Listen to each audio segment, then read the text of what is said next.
Bueno, en realidad el pasaje que nos toca hoy es la continuación del que habíamos insinuado en el encuentro anterior, de la primera carta de Pedro. Estamos ya en el capítulo 4, entraríamos en el versículo 7. Y hoy nos tocaría también una porción bastante grande. La idea es, bueno, es terminar a fin de año. Nos quedarían dos encuentros, un encuentro o dos encuentros, lo veremos después. Después hablaremos un poco de eso, pero en principio hoy nos toca del versículo 7 al versículo 19, que es un pasaje que depende un poco de lo que veíamos en el encuentro anterior, y que nos va a meter en algunas cuestiones prácticas.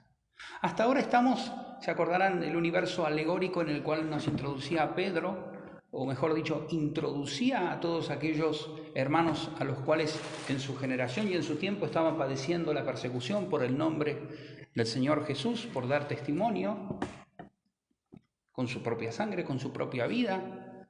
No solamente con la propia sangre, sino también, digo, con la propia vida, porque vamos a hablar hoy de la vida, porque no solamente mártir o martirio, es decir, martiría en griego es testimonio, nada más que eso.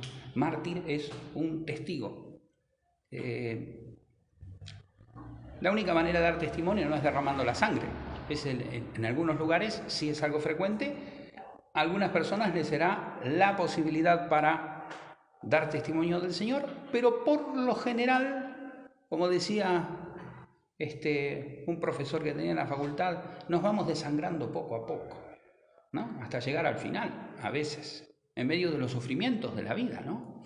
Hoy directamente Pedro nos va a poner de cara a la necesidad de no solamente cortar con muchas cosas de nuestra vida, una vez más, retomando de alguna manera algunos imperativos morales, o como dijo en la otra porción acerca del estilo de vida que debemos llevar aquellos que creemos, sino que va a tratar de presentar nuevamente en figura, utilizando aquella figura que veíamos en el otro encuentro. Se acordarán de la generación esta de Noé, a la que también el verbo, el verbo que luego se hizo carne, en tiempos de Poncio Pilato, como reza una antigua confesión cristiana. En realidad fue en tiempos de Quirino, pero bueno, es la forma histórica de decirlo, ¿no? Pero ese verbo eterno habló, no solamente por los profetas y de muchas maneras, como dice la carta a los Hebreos, en el capítulo, así comienza, en el capítulo 1, del versículo 1 al 2, sino también habló por medio de su pregonero de justicia, que fue Noé. Y a esos espíritus, a esos hombres, a esas personas con alma viviente, también les fue anunciado de alguna forma la posibilidad de adherirse a la voluntad de Dios. Eso es lo que estábamos viendo, ¿recordarán? De modo que esa generación que no quiso escuchar a Noé, que no quiso escuchar el mensaje de justicia que él tenía para dar, se perdió toda sumergida en el agua. Y de la misma manera ahora Pedro va a utilizar y va a volver a ese pasaje y va a decir, bueno, así como Jesús, así como el Verbo eterno del Padre, en espíritu fue y anunció a aquellos cautivos, a aquellos prisioneros, que ahora en este momento en el cual Pedro está predicando ya están muertos, ya fueron fallecidos, y sí quedaron prisioneros por no haberle creído a Noé, y fueron tragados por las aguas. De la misma manera, ahora ustedes tienen la posibilidad de, sumergidos en la fe, renacidos por la palabra, siendo renacidos por el sacrificio, el único sacrificio que es meritorio de Jesús, ese sacrificio sustituto y sustitutivo, representativo, digamos, ese sacrificio único que salva, ustedes adhiriéndose a la persona del Salvador, pueden salvarse. Ahora, a propósito de esto, va a citar Pedro un símbolo que era el símbolo en tiempos de Pedro, que básicamente era, si se hacía públicamente, un acta de condenación. Era un símbolo, nada más era un símbolo, pero era un símbolo demasiado repugnante para aquellos que confesaban el culto al emperador de Roma. Es decir, no podía haber sino, como decía en la inscripción en la moneda del talento, decía Augusto César, el divino Hijo de Dios, Augusto es el Señor. Y el que no confesaba que Augusto era el Señor, inmediatamente tenía la pena capital. Inmediatamente iba a martirio. Ahora, tenía que decir una palabra clave, una expresión clave, que Pablo la va a retomar. Carta a Filipenses, capítulo 2, y después en ese precioso himno del abajamiento del siervo de Dios y la exaltación en la resurrección y en la glorificación. Y también lo va a tomar en otra ocasión, en la carta de los Romanos, cuando habla de confesar con la boca, creer con el corazón, pero confesar con la boca.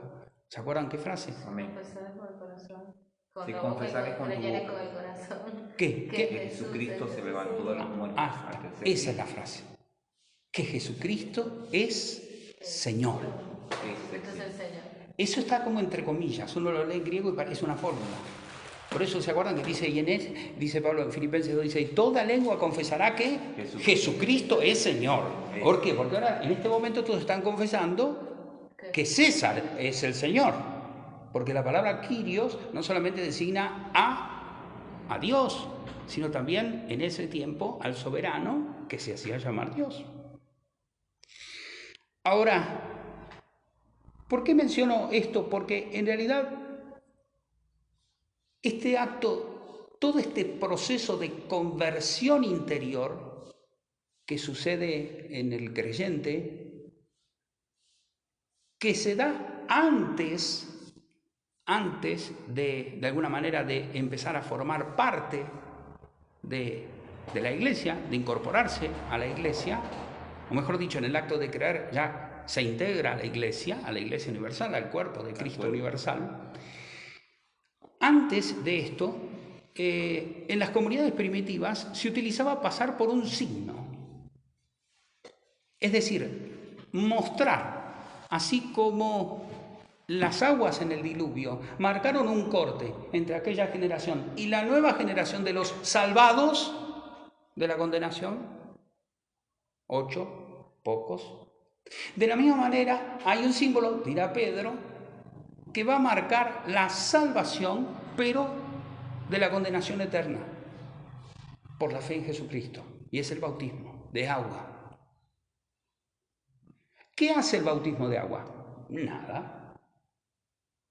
En cuanto tal no hace nada, no produce nada, pero es el símbolo final, es como decir, es la frutilla del postre, para aquel que ha creído y para aquel que está dispuesto a confesar públicamente que a partir de ahora él cortó con el mundo.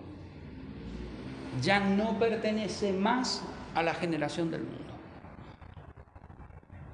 Es decir, está muerto. Y nosotros estamos muertos y nuestra vida está escondida con Cristo en Dios. Amén. Colosenses 3, 1, 2. Le voy a pedir a alguien que lea nuestro pasaje de hoy. Mateo, ¿cómo andas vos con la lectura?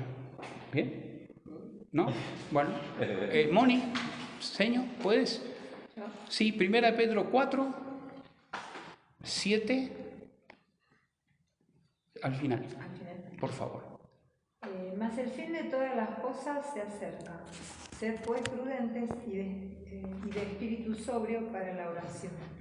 Sobre todo, sed fervientes en vuestro amor los unos por los otros, pues el amor cubre multitud de pecados. Sed hospitalarios los unos para con los otros, sin murmuraciones. Según cada uno ha recibido un don especial, úselo sirviéndoos los unos a los otros como buenos administradores de la multiforme gracia de Dios.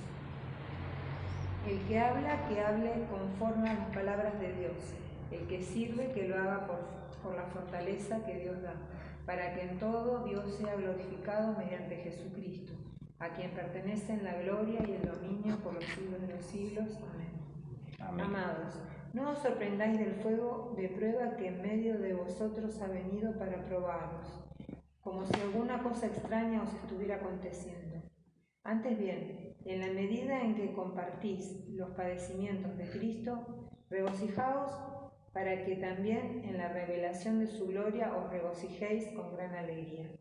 Si sois vituperados por el nombre de Cristo, dichosos sois, pues el Espíritu de gloria y de Dios reposa sobre vosotros. Ciertamente, por ellos Él es blasfemado, pero por vosotros es glorificado. Que de ninguna manera sufra alguno de vosotros como homicida o ladrón, o malhechor, o por entrometido. Pero si alguno sufre como cristiano, que no se avergüence, sino que como tal glorifique a Dios. Porque es tiempo de que el juicio comience por la casa de Dios. Y si comienza por nosotros primero, ¿cuál será el fin de los que no obedecen al Evangelio de Dios? Y si el justo con dificultad se salva, ¿qué será del impío y del pecador? Por consiguiente, los que sufren conforme a la voluntad de Dios encomienden sus almas al fiel Creador haciendo el bien. Amén, de vuelta. Amén. Ya había dicho un amén, porque era como que venía cerrando, porque esta carta está preñada de oración, está preñada de Espíritu Santo, y es que no puede ser de otra forma. No está hablando a personas que van a ser profesores, a intelectuales, a gente que necesita formación de mente.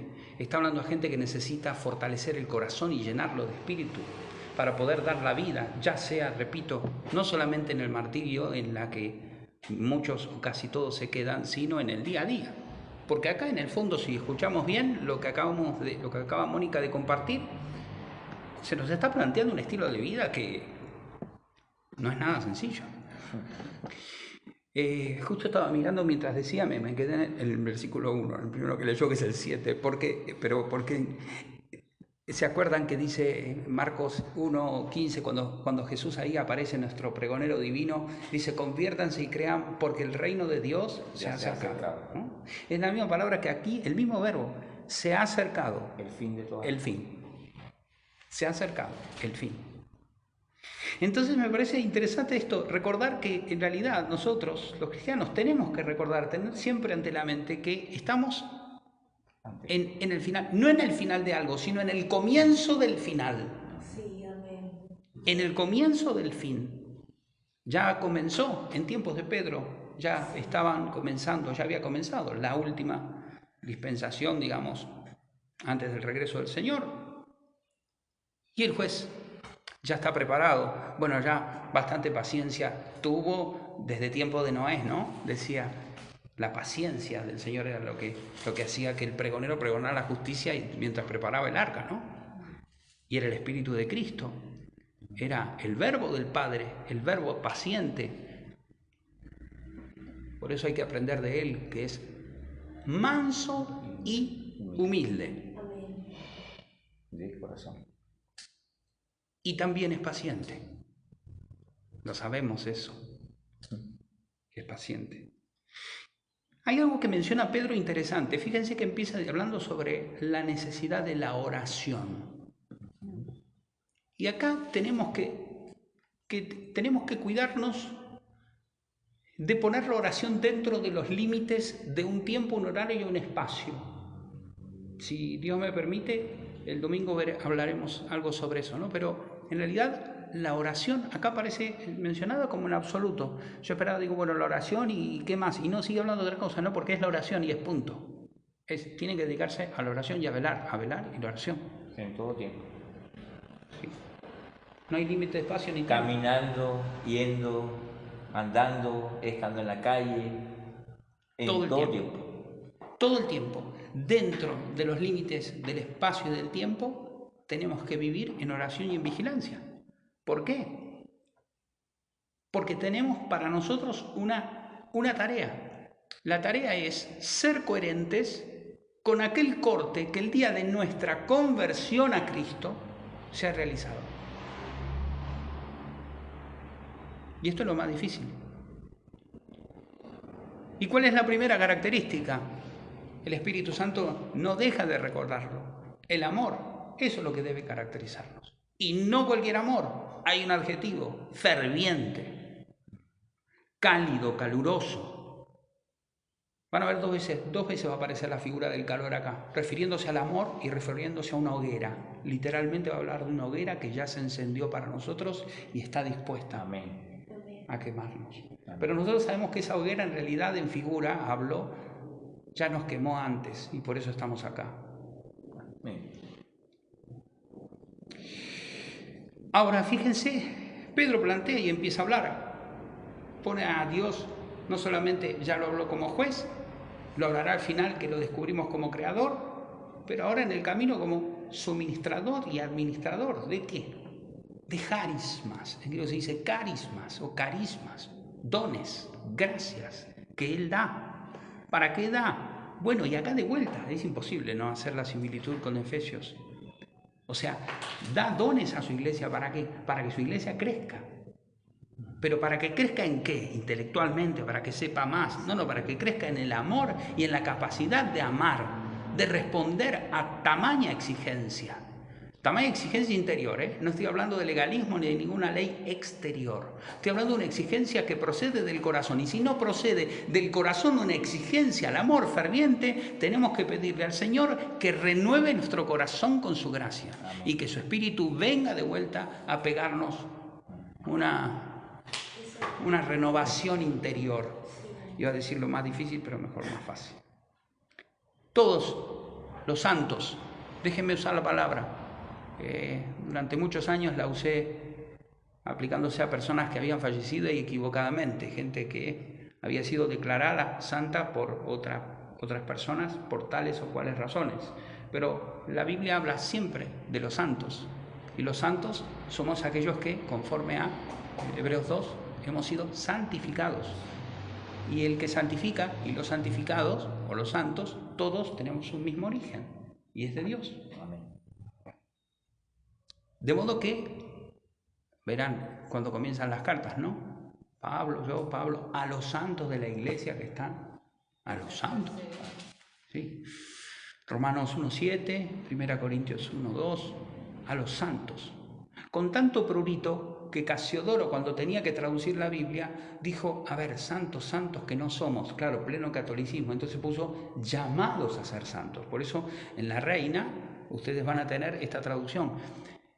Pedro, a los llamados a ser santos. ¿Escucharon esa frase, no? Sí. Esos llamados a ser es un añadido que no está en ningún manuscrito griego. ¿Por qué? Porque en realidad es las dos cosas. Quiso poner dos cosas en una. O sea, hemos sido santos, pero no tenemos que olvidarnos que en realidad toda la vida tenemos para dejar que el Señor vaya santificándonos por medio de su Espíritu. ¿Sí? Amén.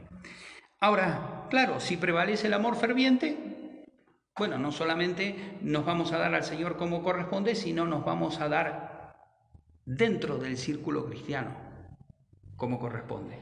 ¿Y por qué digo dentro del círculo cristiano?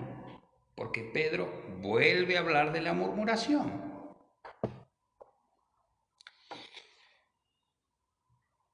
Bueno, nosotros creemos que en realidad la murmuración es un pecado que no nos toca. En realidad es como la humildad. Había un siervo de Dios que decía, la humildad es la única virtud que cuando se dice tenerla se pierde. ¿No?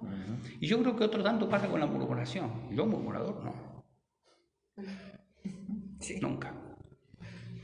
Que se había sentado murmurador y mentiroso. En silla de escarnecedores. Entonces, si quieren puedo explicar lo que podemos hacer un día una clase sobre la murmuración, la esencia de la murmuración. Pero básicamente, a ver, permítanme citar, me enamoré de esta metáfora. Vieron que hay una frase aquí que es de Proverbios 10:20, que es el amor cubre multitud de pecados.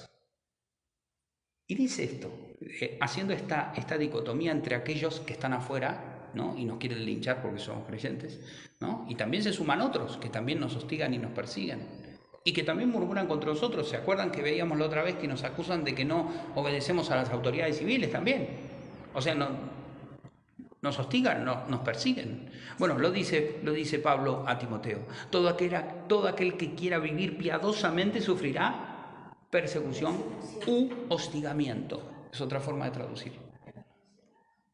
Sufrimos, padecemos eso, con gozo, como dice Pedro, con gozo, nos glorificamos en Él. Nos glorificamos, pero claro, no nosotros, ¿no? Y utiliza un hermano que se llama Frank Hall, utiliza aquí una interpretación interesante de este pasaje. Dice, ¿qué es lo que hace una persona que guarda en su corazón ardiente amor hacia el otro? Cubre su pecado. Amén. Aclaro, no encubre su pecado, ¿se entiende, no? Lo cubre, ¿de qué? De amor. Entonces, no solamente comienza por la oración, no solamente sigue, si es necesario, hablando con un fraterno corazón, no solamente disponiendo de los medios para poder ayudarlo y acompañarlo, pero dice, nunca va a permitir que el pecado de un hermano sea publicado. No así la gente que no cree. Le encanta hablar mal de los pecados. Le encanta hablar, mejor dicho, de los pecados ajenos. Pero entre nosotros no.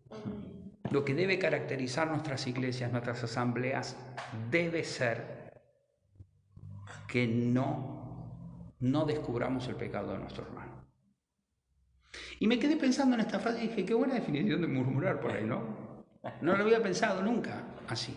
Y él no dice que es así, ¿eh? Yo por la duda lo entendí así, pero quería compartirlo, porque da sentido. Porque en el fondo, murmurar, ¿qué es? Sino, de alguna manera, exponer alguna debilidad, alguna fragilidad o alguna acción que haya realizado la otra persona. Lo que quiere decir de hablar un hermano de lo que sucede en lo privado uno con otro, en vez de cubrirlo en oración y cubrirlo con amor, ¿esto es murmuración? Hablar mal. ¿Ves que te dije que al final? Te dije que al final, porque ahora mira que...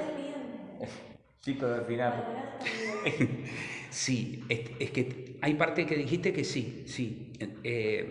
Es esa manera de encubrir, por supuesto, para orar y para estar.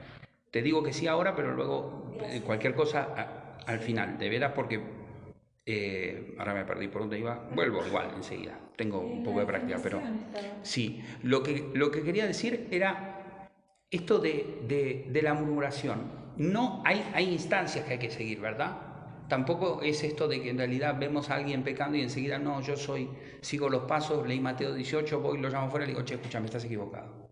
No, escucharon qué dije yo. Acá estamos hablando de la oración, ¿no? Primero. O sea, no puede haber. O sea, ¿cuánto estás orando? No, pero tal persona. ¿Cuánto estás orando por esa persona?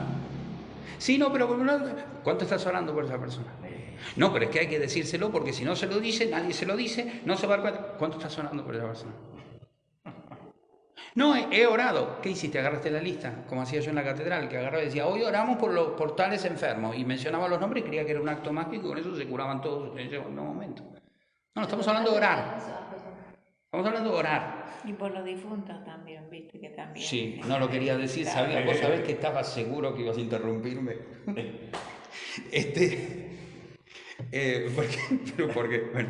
Porque sí, porque la lista en general es de difuntos, se ora por los difuntos que están encerrados en el purgatorio, en estas cárceles, porque la Iglesia Católica se inventó con una fábula fantástica, en el cual, bueno, tenemos más chances, más posibilidades, tenemos varias... Sí, pero eso no es Bien.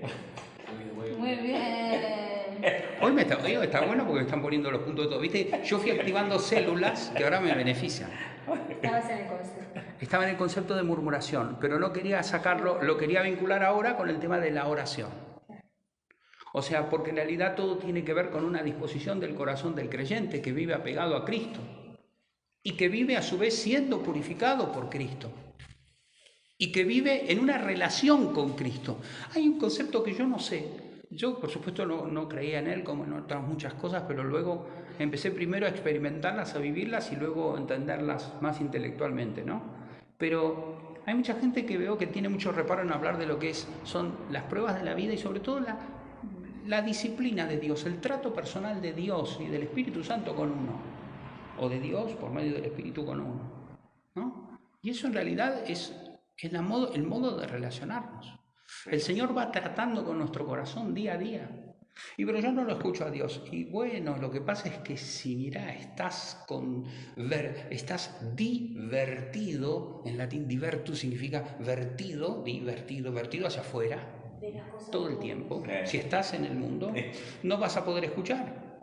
Tenés que tener el oído en la palabra de Dios y luego quizá en las circunstancias para ver no solamente cómo se pueden aplicar y vivir, sino además también Dios habla. Habla por los demás. Subestimamos a todos los que hablan. Si no hablo yo, si no es mi Biblia, si no es en este momento, ahora Dios, háblame, te escucho, te doy permiso. Y Dios es soberano, es santo, habla como quiere, cuando quiere, por medio de quien quiere. Te manda un mensaje y el hermano dice, no. De hecho, tenemos el caso de la burra, de Balaam. Hasta habló por medio de una burra. Y podría citar hasta otros burros, pero... Hasta las piedras las puede hacer hablar. Gritarán. Eso es peor. Van a gritar las piedras. Bueno, entonces, por eso quería mencionar este tema, el tema de la oración, el tema de la relación, el tema de la murmuración, pero el tema de que nada de esto va a ser posible si no vivimos en una continua adhesión. Pero sobre todo si no vivimos con una clara opción por Cristo. ¿Cómo hago para combatir un pecado? ¿Cómo hago para combatir un pecado? Bueno, es difícil. ¿Cómo hago para combatir un vicio? Es difícil. ¿Cómo hago para quitar un mal hábito? Es difícil.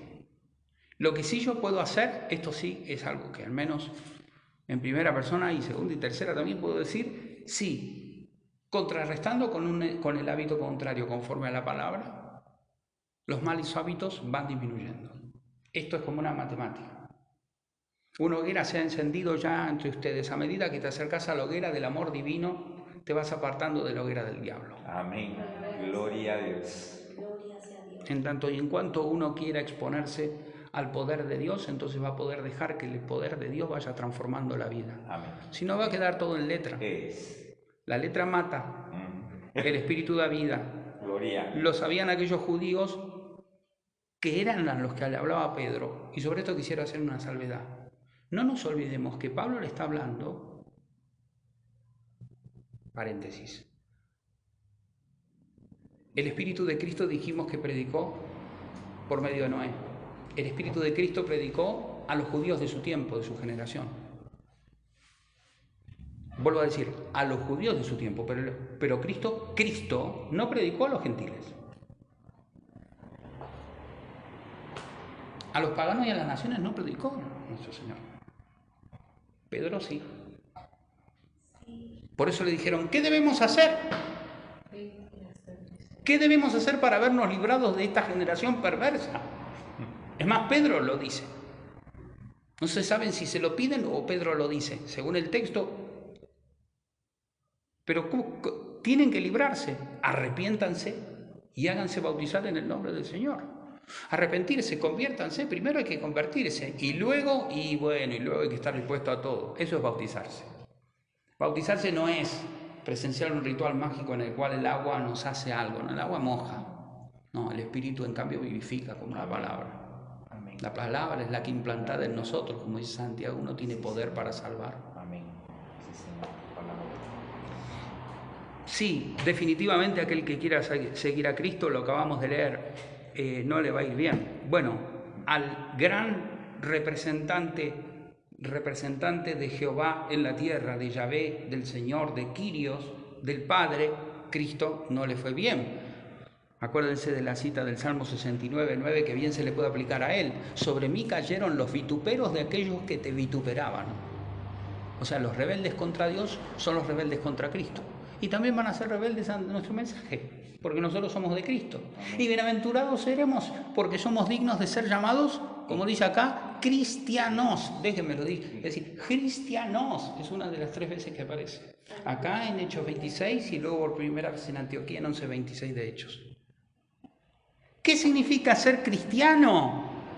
Significa ser otro Cristo. Amén. Otro Cristo, eso es un cristiano. Otro Cristo. Voy a volver a decirlo. O sea, Jesucristo, el representante del Padre, nuestro sustituto. Nosotros, representantes del representante. Sustitutos de nada, de ninguna manera, no podemos sustituir a nadie. Nosotros lo único que podemos hacer es asumir los méritos del único que tiene sangre con mérito. La nuestra es sangre justificada, sangre purificada por medio de la fe. Estatura del varón. Nos cambia el color. Nos cambia el color de la sangre. La nuestra tiene un sello. Tiene un sello. Todo nuestro, por nuestro corazón, los latidos son latidos de un segundo Cristo. Pero claro, eso es posible solamente si el Espíritu Santo realizó su obra. Ajá. Es decir, si nuestra vida está anclada en la palabra escrita y en la palabra de aquel que es verbo, de aquel que es palabra encarnada de Dios.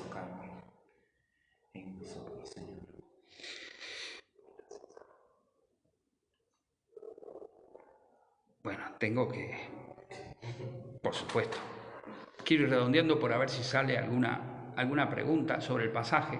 Yo no sé si presentó alguna dificultad cuando lo leímos o después, o si quedó alguna pregunta pendiente la otra vez, así que vamos a ver si podemos hacer alguna pregunta, pero vamos a reparar esto sobre una frase que es fuerte y por ahí alguno cuesta comprender. Dice un hermano, nuestro Dios no es un osito de peluche, no es un papá gordo, viejo, cano, sentado en un trono, gordete bueno que nos da caramelo y nos abraza. No. Nuestro Dios, dice Deuteronomio 4:24, si no mal no recuerdo, es fuego consumidor, es un Dios celoso. Dijiste. Deuteronomio 4:24, fíjense si me equivoco, si no, pero lo vuelve a repetir después en el libro del Éxodo, porque eso es nuestro Dios. Es fuego consumidor, pero ojo, no es consumidor en sí mismo, es un fuego que consume. Por eso, lo curioso de Moisés, que la zarza ardía y ¿qué pasaba? No se consumía. Sin embargo, se escuchó una voz que les dio una orden. ¿Se acuerdan cuál? Sí. Y a veces nos dice a nosotros, haz esto. Descalzo. No, pero ¿qué? No. Descalzo. En un zarzadal, claro, las espinas es lo que te cubre de que los pies no te destrocen. Bien, que es lo que en este momento creemos que nos está destrozando y de lo cual el Señor nos pide que nos saquemos porque Él está al control. Él está al gobierno. Él no solamente da dones, sino que Él es juez y va a hacer juicio. Y el juicio va a empezar por la casa de Dios. Va a ser nuestro abogado. Y aquí, bueno, pensaba en este pasaje y me acordaba que este es en realidad un pasaje que evoca a Ezequiel 8 y 9, la orden que da el Señor. En el Antiguo Testamento ya Jehová dio ejemplo de esto. Comenzad por mi casa. El juicio comienza por la casa de Dios. Y de la misma manera debía ser con la iglesia de Cristo. Al final de todo comenzará el juicio por la casa de Dios. Total, aquel que está unido a Cristo no tiene nada que temer. Amén. Solamente tiene que temer, como diría uno de los autores que leía, solamente tiene que temer no morir ante tamaña recompensa que recibirá. Ezequiel menciona la marca. La marca. De ahí viene de ese 9:4 de Ezequiel, que en realidad es la última letra del alefato hebreo, tiene todo un significado. Dice, ve y marca, todos traducen como una cruz o una marca. En realidad en hebreo es marca pontav. La última, como decir, andáis por ahí la Z. Ahora, ¿quiénes? Los que tienen en su corazón ya el amor a Jerusalén, el amor a su pueblo, el amor a Dios. No puede ser marcado el que no tiene algo antes. De la misma manera que no puede haber ningún bautismo de alguien que no tenga el corazón ya previamente reventado del amor de Dios. ¿Entienden? Las ordenanzas del Señor son al revés de lo que yo enseñé durante muchos años. No son puntos de partida, son puntos de llegada. No nos juntamos los domingos en la cena del Señor, en la casa del Señor, puesto que también de alguna manera esto participa de la casa del Señor. No lo inventé yo, lo inventó Pablo antes. Cuando le escribe a Timoteo, le dice: quiero que sepas cómo comportarte en la iglesia de Cristo, que es la casa del Dios viviente. El otro día hablaba con una chica y decía: no, porque vos mezclás, vos cuando hablas de la iglesia la iglesia de acá no tiene nada que ver con la iglesia. No hay ningún problema, solo me tienes que explicar primera carta a Timoteo, capítulo 3, versículos del 14 al 16 y terminamos. Columna y baluarte de verdad. Por la iglesia, por la institución, no, eso no, por los creyentes. Por aquellos que tienen infaliblemente en su corazón ese ardor por el amor de Cristo y esa certeza de que Él es el Señor y Él es el único el Salvador. Amén. ¿Te corté, Cristian, o no me quedó la imagen nomás? No, yo te tiré los tips nada más para que lo desarrolles. Tendrás tu oportunidad. Yo lo único que tengo es paso hojas, y no sé para qué paso en realidad, porque termino no leyéndolas, porque es una letra tan pequeña y estoy, digamos, con lentes nuevos. Pero bueno, Seguí el espíritu. en realidad solamente marcar cómo empezamos, marcar la necesidad de rever nuestro corte, ¿no? Dios es el Señor. Amén. Y es el juez. Y Él sabe. Y en tiempos de Noé, sí, Noé, Cristo por boca de Noé anunció justicia, dio posibilidad por medios que no conocemos. ¿Seguirá el Espíritu Santo invitando a la salvación? No. Sí, hace rato. Hace rato que no sabe cuándo. No sabemos, No sabemos de de quién quién es. es. Gracias. Gracias. Que no sabemos de quién es. No. Gracias. Gracias. Ahora De repente es un regalo. ahora le llevo las ruedas, dice que no sabe de quién. Ah, era para llevármela.